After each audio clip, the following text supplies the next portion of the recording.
Vivimos en una época, wow, fascinante, ¿no? Con tanta tecnología, avances por todos lados. Sí, es impresionante. Tenemos herramientas increíbles, o sea, el celular, apps para lo que se te ocurra, internet que vuela. Y aún así, ¿quién no se siente a veces como, totalmente abrumado? Uf, sí, completamente. Como que el tiempo no alcanza. Exacto, es esa paradoja moderna. Hay una frase que me gusta mucho. Dice, mata de hambre a tu distracción y alimenta tu concentración. Buena frase, muy ad hoc. Y justo de eso va un poco lo que queremos explorar hoy. Vamos a, analizar a fondo algunas ideas de Brian Tracy. Tenemos extractos de su libro Manos a la obra. Recupera el control de tu tiempo y tu vida. Manos a la obra. El título ya te dice mucho, ¿no? Directo al grano. Sí, totalmente. Y pues nuestra misión hoy es justo esa, como desmenuzar las estrategias que él propone, las más fuertes, para tomar las riendas del tiempo y, bueno, al final, de la vida misma. Claro. Entender cómo dejar de sentirnos ahogados, digamos, y pasar a la acción. Pero acción que sirva. Exacto. Vamos a ver un poco la psicología que él ve detrás de la productividad, métodos ya más concretos para poner metas, organizarnos y algo que creo que a todos nos interesa, cómo vencer la procrastinación. Sí, ese es un tema clave. Tocaremos eso y también por qué priorizar es tan importante, cómo influye lo que nos decimos a nosotros mismos. El diálogo interno, ajá. Y algunas técnicas que, mira, parecen simples, pero que Tracy asegura que son muy poderosas si uno las aplica. Perfecto. Pues, ¿qué te parece si empezamos por ahí, por el problema central que él identifica, eso del agobio? Venga, pues mira, él parte de reconocer que esa sensación de estar abrumado es casi universal hoy día. O sea, las tareas, los correos, las interrupciones llegan sin parar, como olas. Sí, una marea constante. Exacto. Y te da esa sensación de que siempre estás tratando de ponerte al día, pero nomás no lo logras. Ujú. Entonces Tracy dice, y es muy enfático en esto, que la habilidad número uno para el éxito hoy, pero por encima de cualquier otra, es poder identificar cuál es tu tarea más importante en cada momento, La más valiosa. la más valiosa, exacto, empezarla rápido y terminarla bien.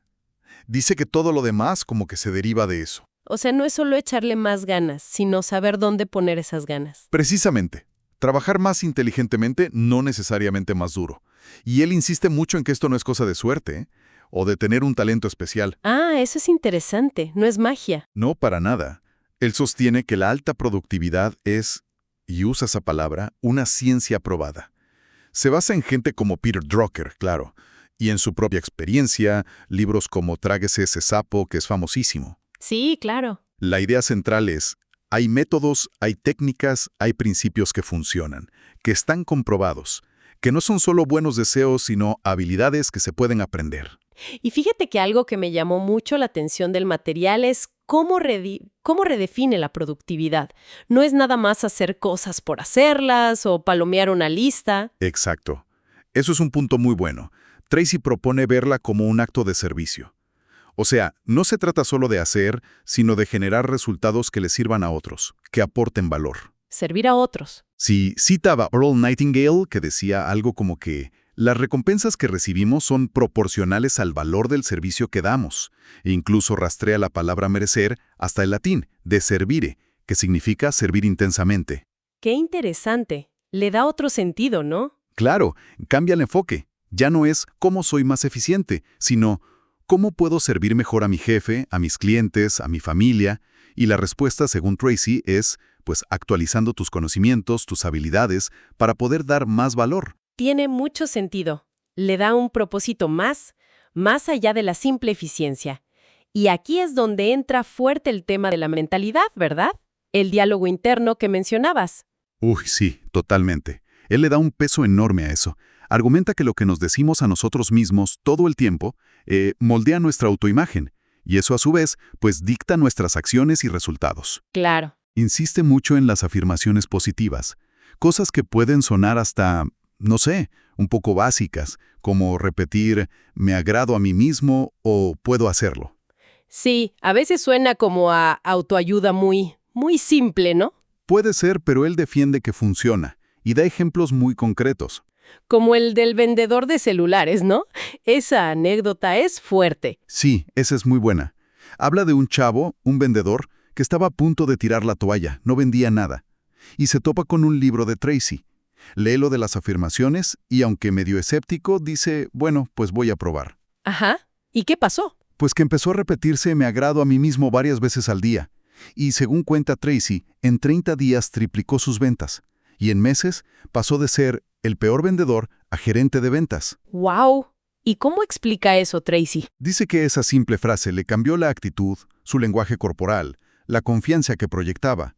Y eso pues se notó en cómo trataba a los clientes y en los resultados. Es increíble cómo algo tan aparentemente pequeño puede tener tanto impacto. Y no solo lo aplica al trabajo, sino hasta en cómo criar a los hijos. Sí, comparte cosas personales. Cuenta que él y su esposa decidieron no usar la crítica destructiva con sus hijos, sino puro refuerzo positivo. Y les inculcaban creencias como, a su hijo David, dice que le repetía siempre, tú nunca te das por vencido. ¿Y funcionó? Pues cuenta que años después, oyó a su hijo decirle a un amigo, así con toda naturalidad, algo sé de mí, nunca me doy por vencido. O sea, se le quedó grabado, se volvió parte de quién era él. ¡Qué fuerte! ¿Cómo se internaliza? Y esa fuerza interna, dice Tracy, es lo que ayuda a enfrentar los miedos, ¿no? El miedo al fracaso y al rechazo. Justo esos dos. Dice que son los grandes frenos.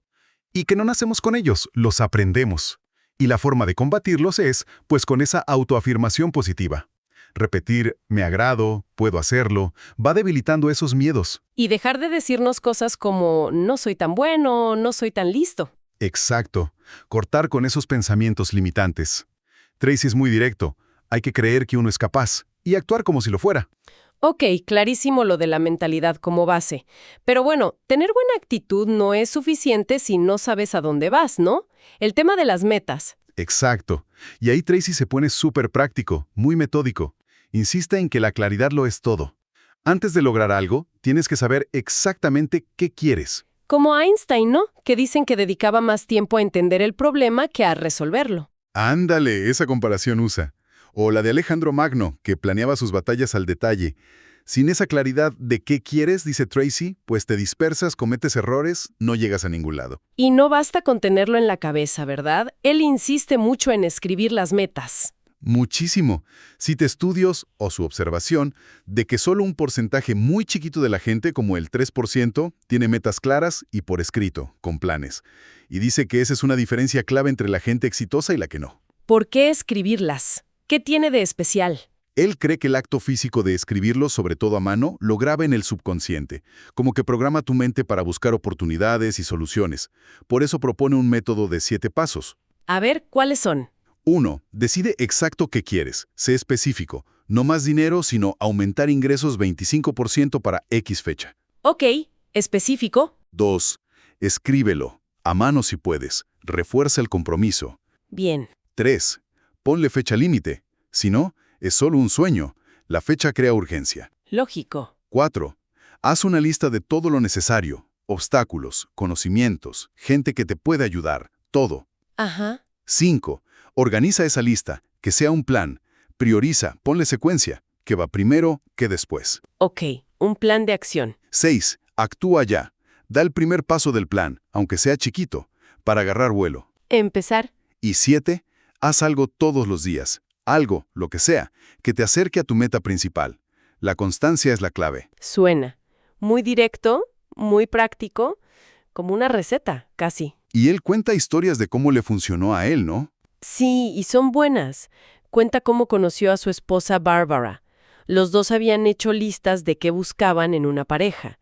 O cómo contrató a alguien perfecto para un puesto después de listar 32 características exactas. ¡Wow! ¿32? Sí.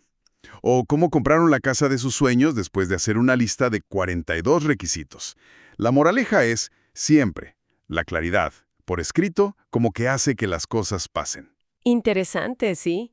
Ok, entonces ya tienes tus metas claras, escritas con tu plan. Pero luego, ¡pum!, el día a día. La avalancha de correos, juntas, imprevistos. ¿Cómo haces para que el plan no se quede en el papel? Ahí entra la planeación diaria y sobre todo la priorización. Tracy es fan de planear el día siguiente, pero la noche anterior. La noche anterior. ¿Por qué? Dice que cada minuto planeando te ahorra 10 ejecutando. Y si lo haces la noche antes, tu subconsciente como que trabaja en las tareas mientras duermes. Ya empiezas el día sabiendo qué hacer, no pierdes tiempo en decidir. Tiene lógica. Y para organizar esa lista diaria está su famoso método ABCDE. ¿Nos lo explicas? Claro, es un sistema para priorizar según las consecuencias de hacer o no cada tarea. Ok. Las A son tareas muy importantes, consecuencias serias si no las haces. Si tienes varias, las ordenas. A1, A2, A3. Y la regla de oro. Nunca hagas una tarea de menor nivel si tienes una A pendiente. Siempre empieza por la A1. La A1 primero. Ok. Las B son tareas que deberías hacer. Consecuencias menores. Es bueno hacerlas, pero no es tan grave si no las haces como una A. Y la regla. Nunca hagas una B si te queda una A. Hay que resistir la tentación de hacerlo fácil, B o C, antes que lo importante, A. Entiendo. ¿Y la CDE? Las C son agradables de hacer. Cero consecuencias reales para tus metas importantes. Un café con un colega, checar redes, están bien, pero solo si no hay A's o B's. Las D son para delegar. Tracy dice, calcula cuánto vale tu hora de trabajo. Si alguien puede hacer esa tarea por menos de lo que vale tu hora, delégala. Libera tu tiempo para las A. Interesante cálculo. ¿Y la E? E es de eliminar. Usa el pensamiento base cero. Pregúntate, si no estuviera haciendo esto ya, lo empezaría hoy, sabiendo lo que sé. Si la respuesta es no, busca cómo eliminar esa tarea. Una junta inútil, un proyecto que ya no va. Como lo de Steve Jobs en Apple, ¿no? Que regresó y ¡pum! Eliminó casi todos los productos para enfocarse. Exactamente. Es un caso extremo, pero ilustra perfecto la idea de eliminar para enfocar. Tracy también habla de la regla de las 3. Identifica tus 3 tareas que generan el 90% de tu valor y enfócate en esas 3 cada día. Como Warren Buffett, que dicen no a casi todo. Ándale, algo así. Ser muy selectivo con tu energía y tu tiempo. Suena bien, suena lógico, pero todos sabemos que hay un enemigo silencioso ahí, la procrastinación. ¿Cómo le entramos a eso, según Tracy? Bueno, él la ve como un hábito, algo que aprendemos, una tendencia a posponer lo importante por lo fácil o agradable. Y dice que normalmente es por 2 cosas, o no tienes claro qué hacer o cómo, o te falta sentido de urgencia. O sea, no parece tan importante en el momento. Exacto. No te urge. ¿Y qué propone para combatirla? Supongo que aquí viene lo del sapo. Ahí viene el famoso sapo. Tráguese ese sapo. Es su estrategia estrella. La idea viene de Mark Twain. Algo así como, si te comes un sapo vivo en la mañana, ya pasaste lo peor del día. Jaja, qué gráfico. ¿Sí? El sapo es tu tarea más grande, importante y muchas veces la que menos te gusta hacer. Tu A1. La que más tiendes a posponer. Ok. Hacerla primero no solo te la quita de encima, sino que te da un subidón de energía y confianza para todo lo demás. Tiene sentido. Empezar por lo más feo te libera. ¿Qué más? ¿Alguna otra técnica? Sí, otra muy buena es el método Ivy Lee. Súper simple. Al final del día, escribe tus 6 tareas más importantes para mañana. Priorízalas. Al día siguiente, empiezas con la número 1 y no haces otra cosa hasta terminarla. Luego la 2, y así. ¿Solo 6? Sí, y enfocarte una por una.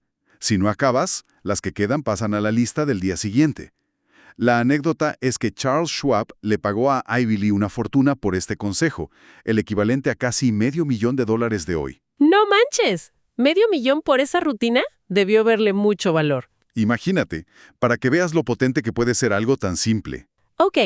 ¿Algo más contra la procrastinación? Sí, pensar en las consecuencias, visualizar lo bueno de terminar la tarea, el éxito, la satisfacción, o lo malo de no hacerla, el estrés, los problemas.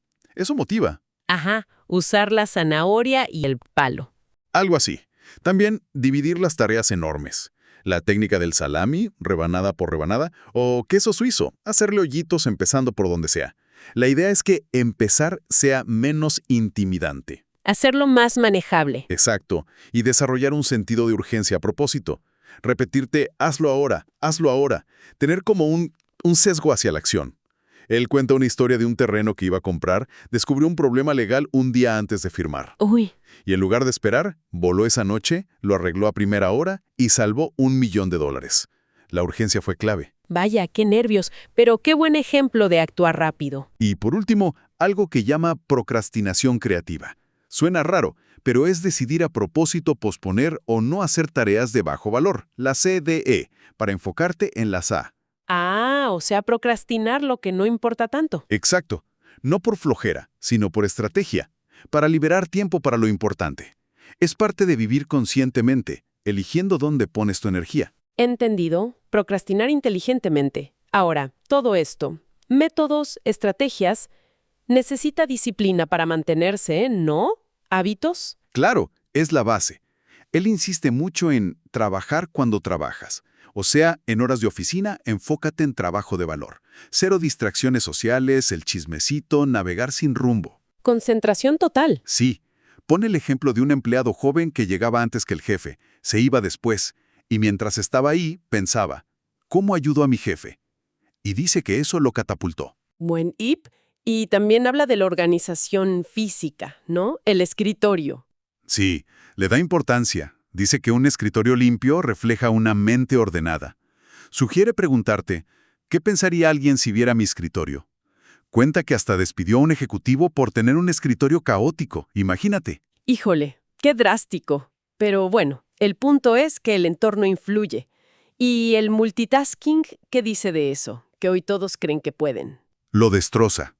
Dice que es un mito, que en realidad solo cambias de tarea rápido, y eso cuesta tiempo y concentración. Cita estudios, hasta 17 minutos para volver a enfocarte después de cambiar. 17 minutos. Es muchísimo. Por eso él promueve el monotasking, una cosa a la vez hasta terminarla. Y para eso hay que saber decir no, supongo. Fundamental. Decir no a interrupciones, a favores que te desvían, a tareas que no son tus A, con amabilidad, pero firmeza. Y claro, todo esto dentro de un marco de mejora continua. Leer, estudiar, tomar cursos. Ser un aprendiz siempre. Exacto. Él mismo cuenta que aprendió ventas, mecanografía, idiomas. La productividad no es estática, hay que seguir aprendiendo. Totalmente de acuerdo. Y estas ideas veo que no son solo para el trabajo individual. Las aplica a ventas, a relaciones. Sí, las extiende. En ventas, por ejemplo, dice que la 1 suele ser el tiempo cara a cara con prospectos buenos. Si duplicas ese tiempo, duplicas tus ventas. Y para eso, pues necesitas aplicar todo. Planear, priorizar, delegar lo que no es venta, enfocarte. Lógico. ¿Y en las relaciones? ¿Cómo aplica ahí? En lo profesional y personal. En lo profesional, aparte de la relación con el jefe, que dice que es tu cliente número 1, habla de los grupos Mastermind. Juntarte con gente igual de ambiciosa, compartir ideas, apoyarse, dice que eso acelera el crecimiento. Interesante. ¿Y en lo personal? ¿Con la pareja, los hijos? Ahí no se trata de eficiencia, sino de calidad de tiempo. Estar presente de verdad. Cuando hables con tu pareja o tus hijos, escucha bien. Haz preguntas, guarda el celular. Que la otra persona se sienta importante, valorada. Esa es la productividad ahí.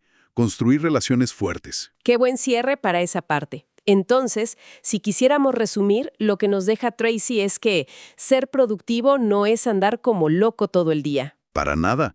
Es mucho más. Inteligente. Es dirigir tu energía, tu atención. Necesitas claridad, disciplina, planear bien, priorizar y crear hábitos que te apoyen. Y lo bueno es que dice que todo esto se aprende, ¿no? No es que nazcas así. Exacto. Ese es el mensaje esperanzador.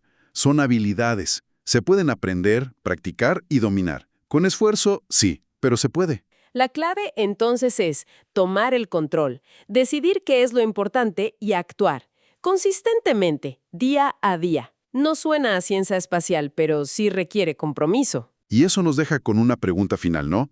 Para quien nos escucha, pensando en todo esto, claridad, metas, ABCDE, sapos. ¿Cuál es tu sapo ahora mismo?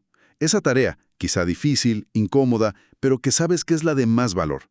Identificarla primero. Sí, ese es el primer paso. Y el segundo, que quizá revela más, es preguntarte, ¿qué me impide empezarla? Ya, ahora mismo. La respuesta a eso, creo, te dice por dónde empezar a aplicar todo esto.